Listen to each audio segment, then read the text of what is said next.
Igsuon, mutuo ba og Christmas ang Seventh-day Adventist?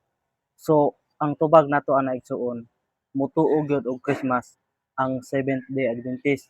Nganuman, tungod kay ang meaning sa Christmas igsuon is ang pagpakatao sa atong Ginoo.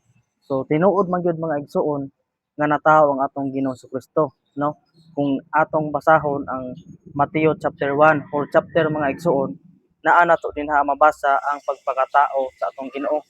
So mao na nga ang Seventh-day Adventist igsuon nagtuo 100% sa Christmas. So unsa may wala gituuhan sa Seventh-day Adventist. So mao ni igsuon ang wala tuohi sa Seventh-day Adventist mga igsuon about sa Christmas kining ginatawag nato og December 25, no? Wala gyud gatuo ang Seventh-day Adventist ana nga mao na ang birthday sa atong Ginoong Kristo tungod kay wala tay mabasa bisan isa ka bersikulo sa Biblia nga exactly date, no, nga December 25 gyud gianak ng atong Ginoong Kristo. Wala gyud mabasa sa Biblia bisag isa ka bersikulo.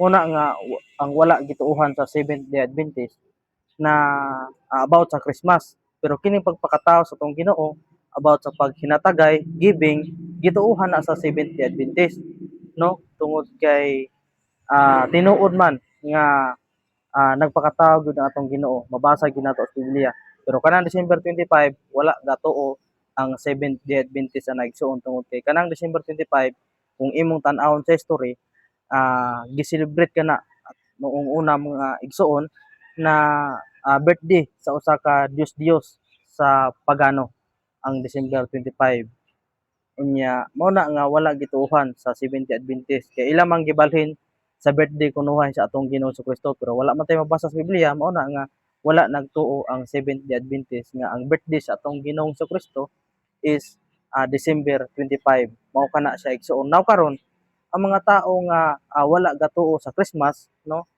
Ilabi na sa mga offshoot nga wala gatuo sa Christmas, mura ra na sila og wala nila tuohi nga dunay manluluwas nga nagpakatao dinhi sa kalibutan. Munay klaro nga pagkasulti igsuon. Pero para nato nga mga Seventh-day Adventist nga nagtuo o sa Christmas, atong gituohan nga doon na gyud di ay nagpakatao dinhi sa kalibutan mga igsuon nga atong manluluwas nga walay lain mao ang atong Ginoo Kristo. Munay klaro nga pagasulti.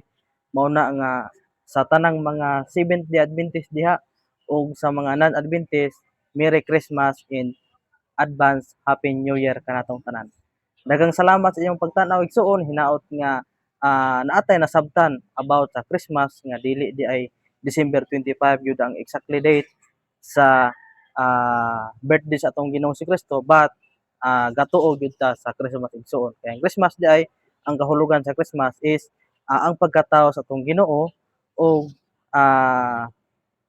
pagpanghatag, no, giving, paghinatagay. Mao kana ang kabubuton sa Ginoo mga igsoon nga dili ta magdinalo no maghinatagay ta tungod kay malipay ang Ginoo nga nagtan-aw sa atoa na igsoon nga naghinatagay ta sa atong isikatawo. Giving, no, gift muna sa ginatawag og Christmas igsoon nga nagpakatawo nga atong maluluwas no muna nga nagsadya ta naglipay ta pero dili sa December 25 kay December 25 dili mabasa nato sa Biblia nga mao kana ang birthday gyud sa atong Ginoo Kristo. Wala tay ebidensya nga nagpamatuod nga atong mabasa diha sa balaan nga kasulatan nga December 25 gyud ang birthday sa atong Ginoo. So I hope nga atong nasabtan. Akong usbon daghang salamat sa inyong pagtan-aw. Paki-share pod mga igsoon aron nga mahibal-an pod sa uban. Daghang salamat o para sa mga offshoot din ha no hinaot nga inyohang kanang tarungon ang pagtulun-an nga inyong gituohan karon og tama ba siya og dili tungod kay kung wala ka gatuo sa Christmas sama ra nga wala nimo tuohi nga dunay manluluwas nga nagpakatao dinhi sa kalibutan igsuon. So daghang salamat dalaygon ang Dios og God bless kanatong tanan.